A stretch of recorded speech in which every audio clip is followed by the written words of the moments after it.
TSG पेश करते हैं 100 शब्द प्रति मिनट की गति से डिक्टेशन। स्टार्ट। उपाध्यक्ष महोदय, हम लोग आज इसलिए एकत्र हुए हैं कि विशेष आवश्यकता आन पड़ी है।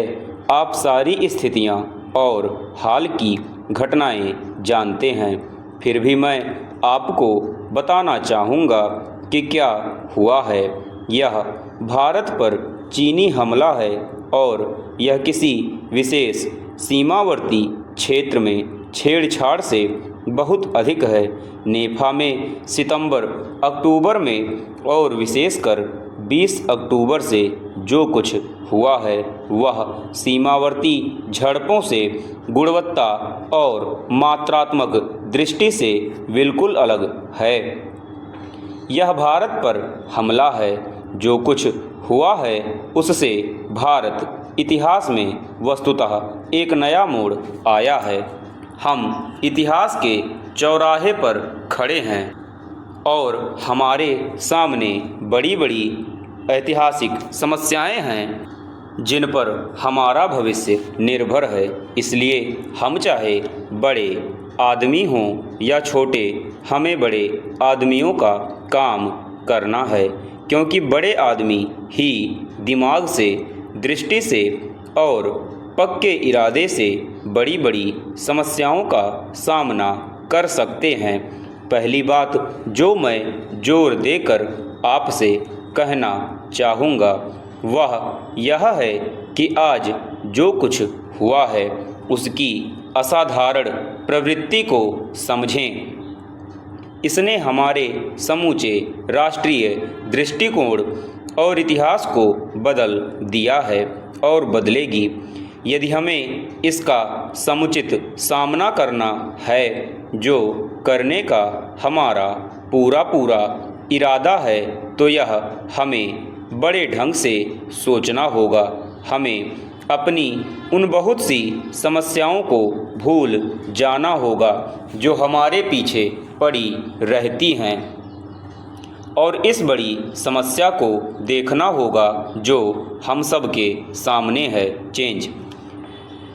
हो सकता है कि कुछ संकेत हैं जिनसे पता चलता है कि ऐसा होगा कि बड़ी समस्याओं को हल करते समय हम स्वयं ही अपनी बहुत सी छोटी छोटी समस्याओं, विवादों, झगड़ों आदि को सुलझा लें।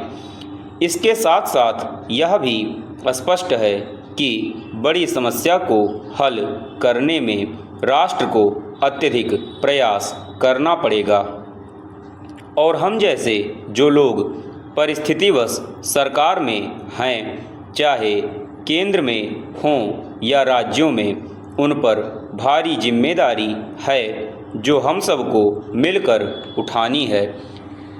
चीनी हमला हुआ जैसे गाज गिरी हो और भारत में इसकी प्रतिक्रिया भी बिजली की तरह हुई है। सारे देश में सब वर्गों, सब क्षेत्रों के लोगों की प्रतिक्रिया बहुत शानदार और आश्चर्यजनक हुई है। बहुत सी समस्याएं और संघर्ष जिनसे हमारे अखबार भरे रहते थे, पुरानी बात हो गई है, पूर्ण विराम, चेंज। उपाध्यक्ष महोदय, इससे पता चलता है कि हमारे लोग किस धातु के बने हैं।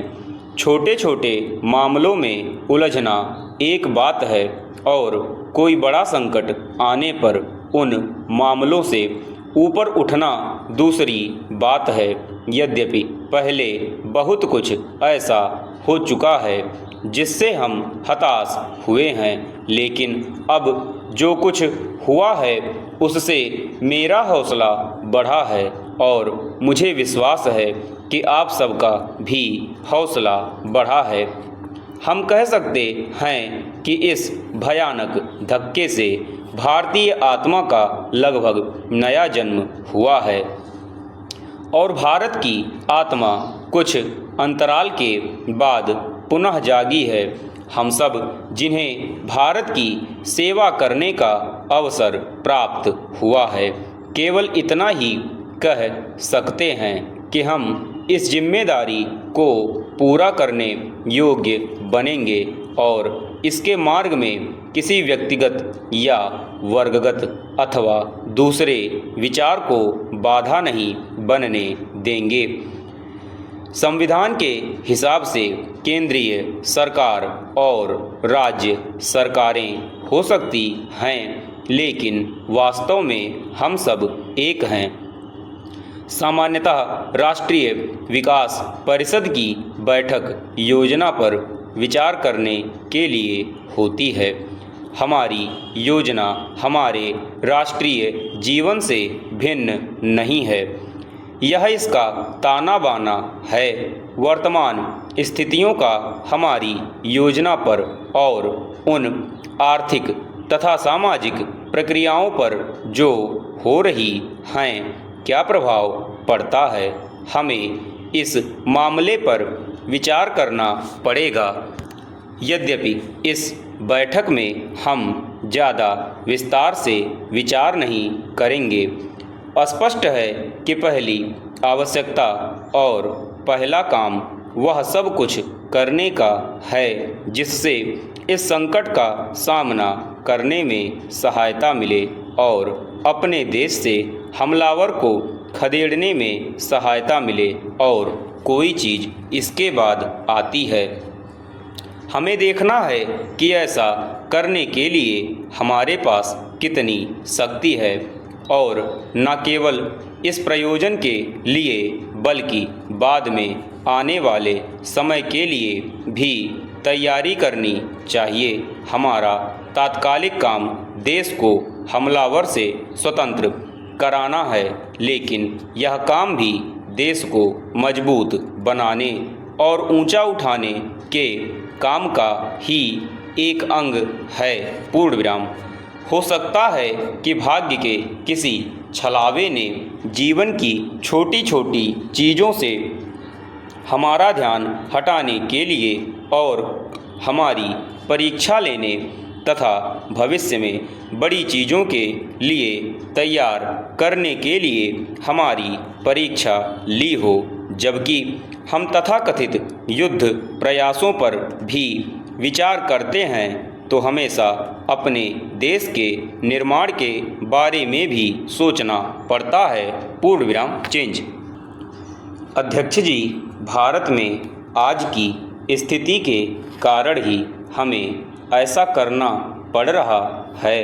यदि हम ऐसा ना करें तो कमज़ोर हो जाएंगे, हम कायर हो जाएंगे और अपने राष्ट्र के साथ विश्वासघात करेंगे।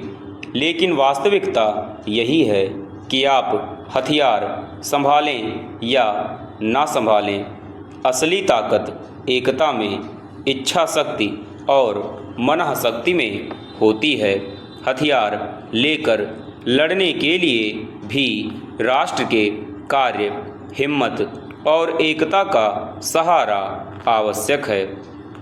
यदि कोई देश संगठित है, यदि इसके लोगों में एकता है, तो कितने ही हथियार इसे नहीं जीत सकते।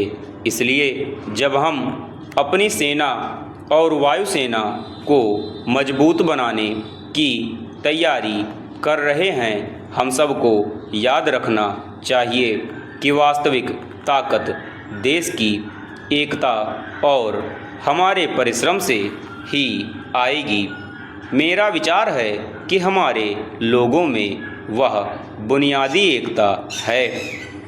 पिछले वर्ष संकट की घड़ी में हमने उसे देखा था जब चीनियों ने हमारे देश पर हमला किया था, तो लोग कमर कसकर खड़े थे और उन्होंने अपनी पूरी ताकत से इस खतरे का सामना करने की प्रतिज्ञा की थी। वह हिम्मत बढ़ाने वाला दृश्य था, लेकिन कुछ समय बाद जब फौरी खतरा टल गया, जब लड़ाई नहीं हो रही थी, तो हमारे बहुत से लोग फिर आत्मसंतोष में डूब गए और खतरे को भूलने लगे। यद्यपि वह अभी भी बना हुआ था। उन्होंने अपने आप को आपसी लड़ाई झगड़ों, शिकायतों, नारेबाजी और इसी तरह की दूसरी चीज़ों में फंसा लिया। समाप्त।